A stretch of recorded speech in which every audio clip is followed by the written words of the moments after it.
Hey everybody, Who's Your Jedi here with another review for you. This time I'm talking the very first episode of a new show that I'm going to be reviewing here on the channel, and that is, of course, Supergirl. So, I know I'm a little bit behind on this one. It's just been a tough, crazy week at work, and what with Halloween and all, also complicating things. Anyhow, let's kind of just get right into things.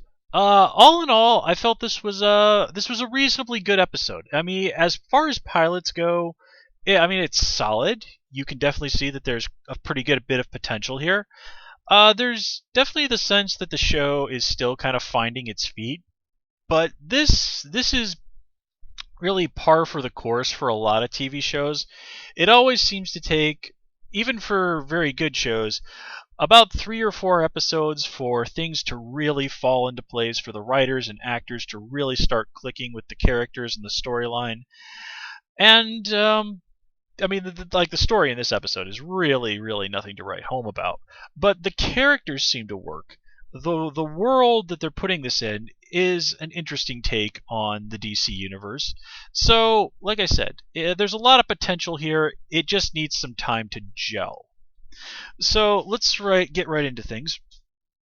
Um, so we have Melissa Benoist, I think is how you say her name, playing Kara. Or is it Kara? Darn, they said it so in the episode. I can't remember. I'm pretty sure it's supposed to be Kara, so I'm going to go with that for the moment. And if I'm wrong, I'll try and correct myself next episode.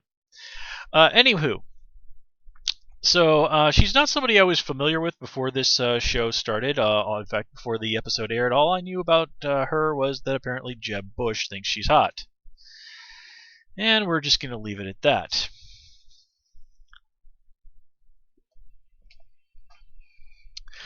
But she definitely does deliver with the material that she's given here, and she really is given pretty good stuff. Now let's kind of get one of the big issues with this show out of the way first. And yeah, it was more than a little bit heavy-handed with the whole girls can be superheroes too thing. I mean, that waitress kind of like squealing like, "Oh wow, the female superhero, someone my daughter can look up to."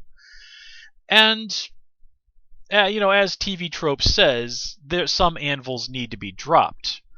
Um, Now, yeah, again, like I said, they were pretty heavy-handed with this episode. There's that whole thing with the waitress. There's Cat Grant's rant about why Supergirl is a perfectly acceptable name. And while, yeah, I mean, it is a little, they're laying it on a little thick, but think about this for a moment. If you go down to Walmart and look around, you're going to find plenty of Avengers merchandise. What you will not find is that despite being a full-fledged member of the team, Black Widow is not on most of that merchandise. And just seeing the way that comic book fans and fandom in general can sometimes really just be absolute bastards to female characters and female creators,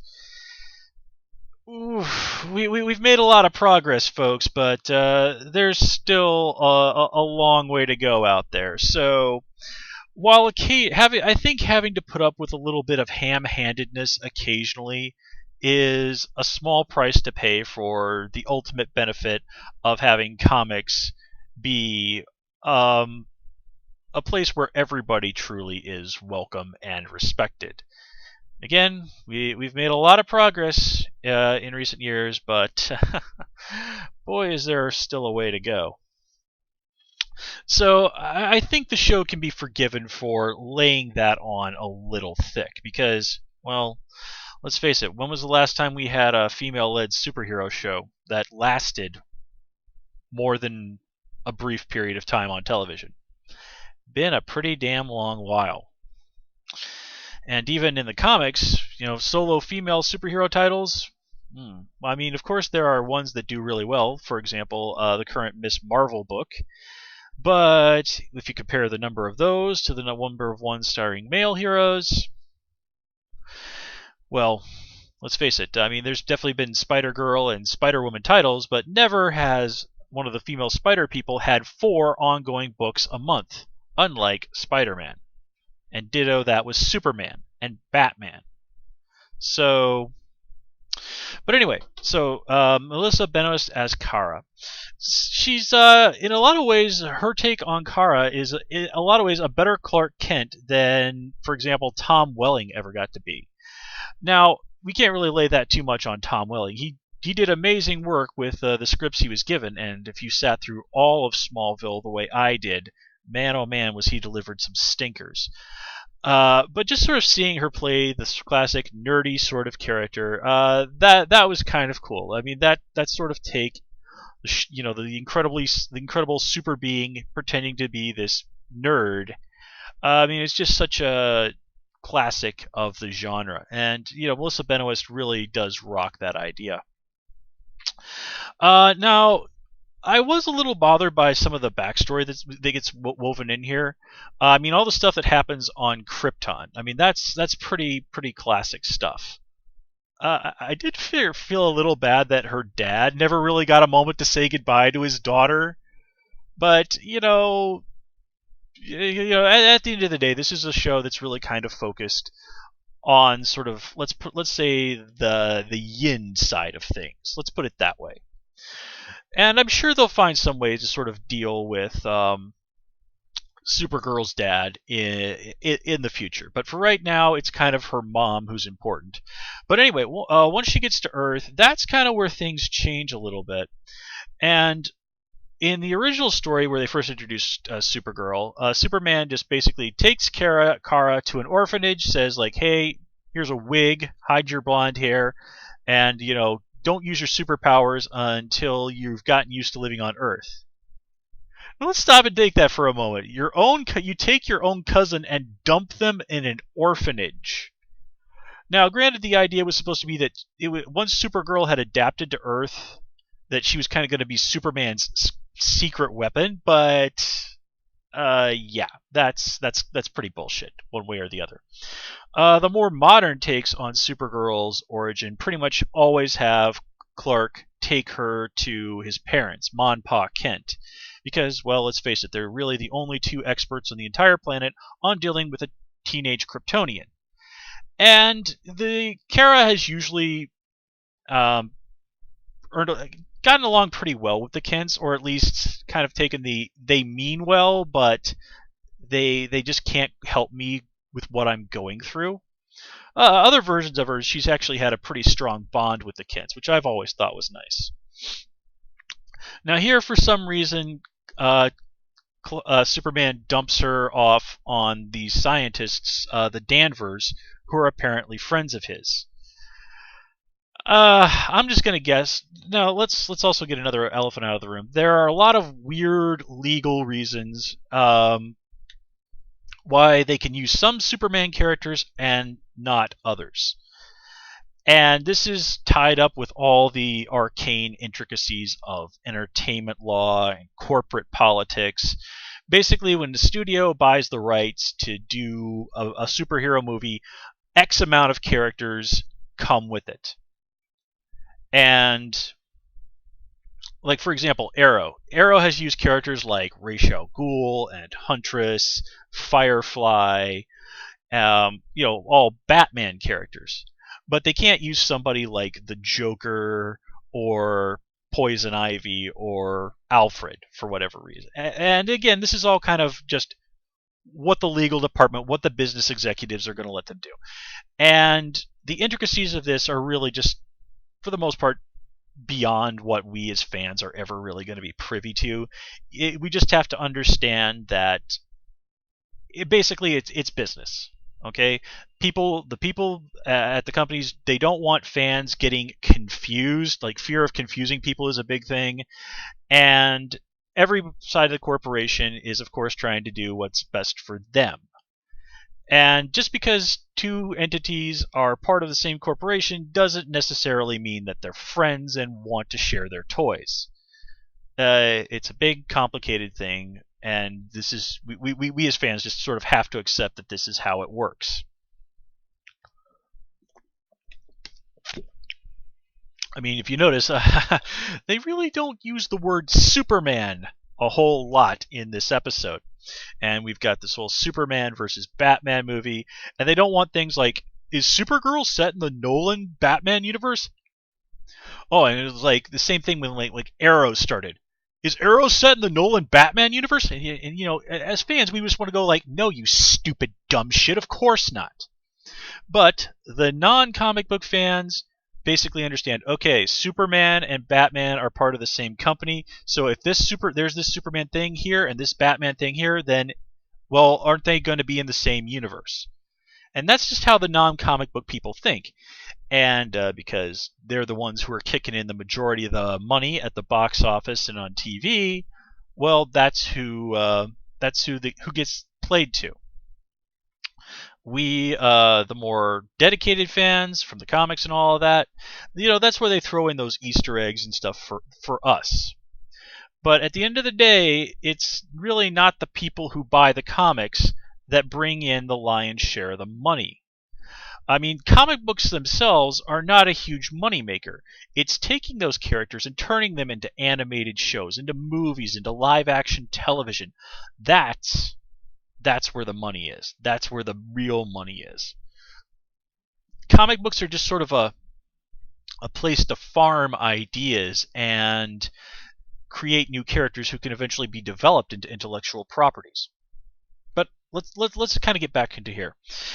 Now it's kind of cool that they got Dean Cain and Helen Slater to play Kara's adoptive parents. Of course, Dean Cain was Clark on Lois and Clark back in the 90s. Helen Slater was the original Supergirl in the live-action 80s Supergirl movie that, yes, actually does exist. I've seen it. It is terrible. Terrible, terrible movie. Not because of Helen Slater, it's just like the story seriously sucks. I mean, it's god awful.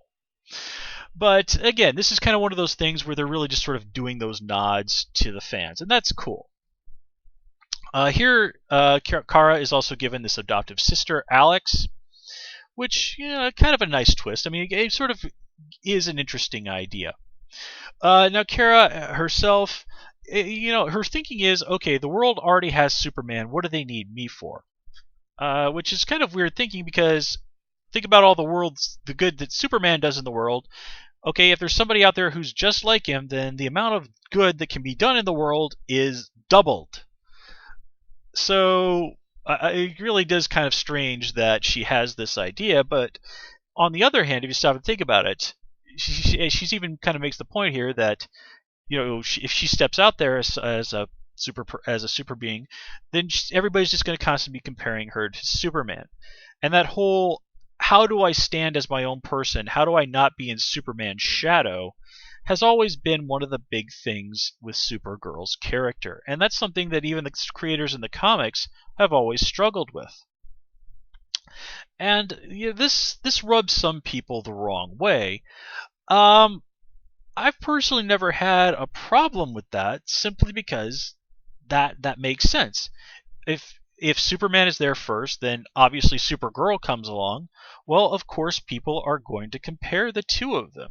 I mean, that's just the way life works. And if you're going to be one of those people like in the DC universe, there's Superman, there's Superboy, there's Supergirl, part of the Superman family. If you're going to be one of those people that walks around with the S shield on your chest, then yeah, of course people are going to compare you. And with now the interpretation of Superboy as that clone of Superman, well, he's in the exact same situation. How do I stand on my own as a person? How do I get out of Superman's shadow? How do I get people to respect me for me and respect my accomplishments as on their own terms? So again, I really don't see that this is a problem. It really does present a serious character issue for her, and kind of that journey to having the confidence that who I am and what I do might be tied to Superman's name, but I and my accomplishments are entirely my own. I mean, that's always kind of one of the big deals with Supergirl.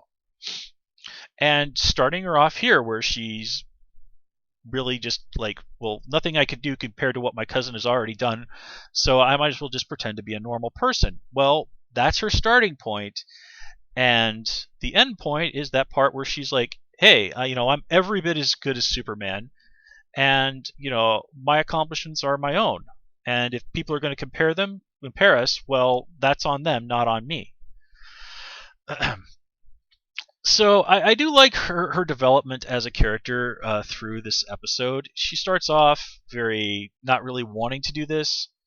She does have that moment where she has to go and save Alex's life, and it really is fun to see super people really just enjoying their powers.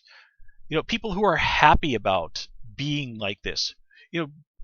Just the joy of it. I mean, have you ever stopped and really thought about just how little joy there is in television and entertainment in general? I mean, yes, there are happy moments, but moments where people feel genuine joy are surprisingly rare.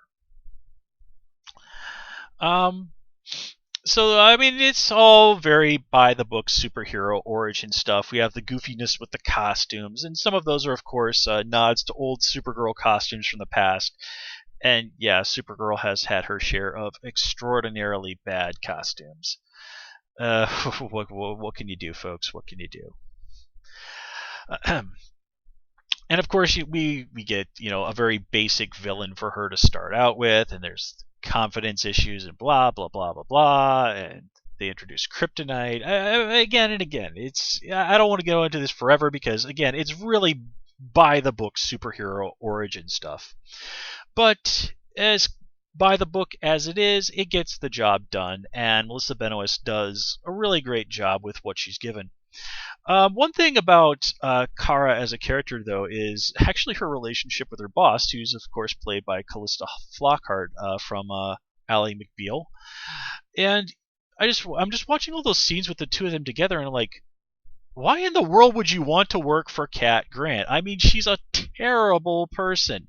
I mean, and you're a personal assistant, which probably, if you're a personal assistant to somebody that important, probably pays very well. But it's not like Kara needs the health insurance. I mean, why the hell would you not quit and go work for somebody who's not such an asshole? I mean, like, why? Really? Why would you not do that? I don't know. It's just one of those things that really annoys the hell out of me. But anyway, so let's kind of jump over and start talking about Cat Grant since I brought her up. Again, no, Cat Grant is a character from the comics, and I actually kind of like the older interpretations of this character. I remember reading some stuff when I guess it was probably the late '90s, where she was a reporter at the Daily Planet. She had a son. She was kind of really she was an interesting person. She was sort of the single mom reporter lady, and then her son actually got murdered by the Toyman, and it was a real downward spiral. But it was a really interesting sort of watching her struggle with this loss and eventually pick herself back up and move on with her life. I mean, she was genuinely a really interesting character, and it was cool to sort of see her as a character kind of go through all these terrible things, but still manage to endure. Now, more modern interpretations of Cat Grant have been a little less flattering. I remember the most recent one I read. Basically, she's this. First they make a big deal about the fact that hey, she has breast implants, and then she goes down and just like hot and heavy starts hitting on Clark Kent, and he just sort of pretends to be this like dumb rube from Kansas. It's just like, really, you're gonna do this with Cat Grant? You can't find something better to do with her?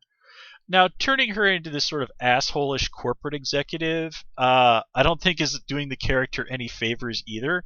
But you're not going to lure in somebody like Callista Flockhart if you don't have some good material. So I'm going to reserve judgment on that one for the moment, beyond what I've already said. As long as we're talking about the folks that Kara works with, we also have this character. He's this nerdy-looking dude. Sort of seems very cribbed from Big Bang Theory in terms of his clothes. His name is Win Shot. And of course, if you're familiar with the comics, you know that's awfully close to Winslow Shot, the Toyman. Now, what's interesting is that and they've actually mentioned that in a casting announcement, they cast Winslow Shot. That's actually going to be this character's father, and he's the one who's going to be Toyman. Here, he's just sort of meant to be sort of the nerd friend, the confidant, the blah blah blah blah blah. I mean, again, we've seen this a million times before. Um, I do have some kind of mixed feelings about that whole scene where Kara is trying to talk to him and explain, like, oh, hey, I'm Supergirl, and he sort of interprets that her as like her coming out of the closet. And yeah, that's some of the comedy that I was not particularly fond of. But I do like that bit where he goes, "Oh man, no wonder you're not into me." I'm kind of glad that they're not going to drag the fact out that he liked her in that way out. And now, granted, she just sort of like gives him an annoyed look and just sort of brushes the whole thing off. So there might be more to that. We'll have to see. But so far, yeah, not hugely impressed with Wynn as a character. Now, one character that I do like is their take on Jimmy Olsen, or James as he's going by. And let's get another big elephant out of the room. Yeah, here Jimmy is a black guy. So what? Alright, so with that said, the idea is Jimmy is kind of a bit of a mentor. This is kind of cool. Now, of course, we're all wondering, well, why doesn't Superman handle this? Well, again, because of lawyers. Lawyers and corporate stuff. And I was actually reading an interview with the show's creators where they said, we're going to kind of treat Superman like the president on that show Veep, which I've never actually seen, but I've heard of, where you never really get to see him, but he's kind of off to the side influencing things and does have an impact on the story. And I think that's kind of a smart thing because, well, you can't have every episode like, well, why doesn't Supergirl just ask Superman to help? Because there's no goddamn story if they do that. Okay? So just live with it. But Jimmy Olsen as kind of a mentor. Now, this is an idea I do like because there have been some interpretations of the comics where, Jimmy as an older person has sort of served as a helper and a mentor to other superheroes. I remember reading the comics like in the Batman Beyond universe. Jimmy kind of was, if I remember correctly, helping out the Justice League in that sort of capacity. In fact, I think in the Batman Beyond universe, Jimmy actually died helping save the Justice League from being destroyed by Cobra or something like that. I also remember there was this Elseworlds, an alternate reality story where Superman's rocket landed in medieval England, and he befriended James Olsen, and ultimately, in the years in the future, James, as an old man, would be telling this story of Cal, as he became known in that universe, to a young guy named Merlin, which was kind of cool, like Superman in medieval England. And I even remember there was this story in the comics called Camelot Falls, where we got to see Jimmy Olsen not only as an older man, but basically heavily implied to be the last human alive on Earth. So Jimmy as an older person kind of being a significant part of the story, helping other superheroes, serving as a mentor, there is a basis in that in the comics. And I do really like the idea of Jimmy as an older, more mature, more together guy. I think that's a kind of a cool interpretation of him. And it makes a hell of a lot more sense than what they ultimately did with Jimmy on Smallville, because oh wait, seriously. Oh, your younger brother is also called Jimmy. Like, bullshit, man. Bullshit.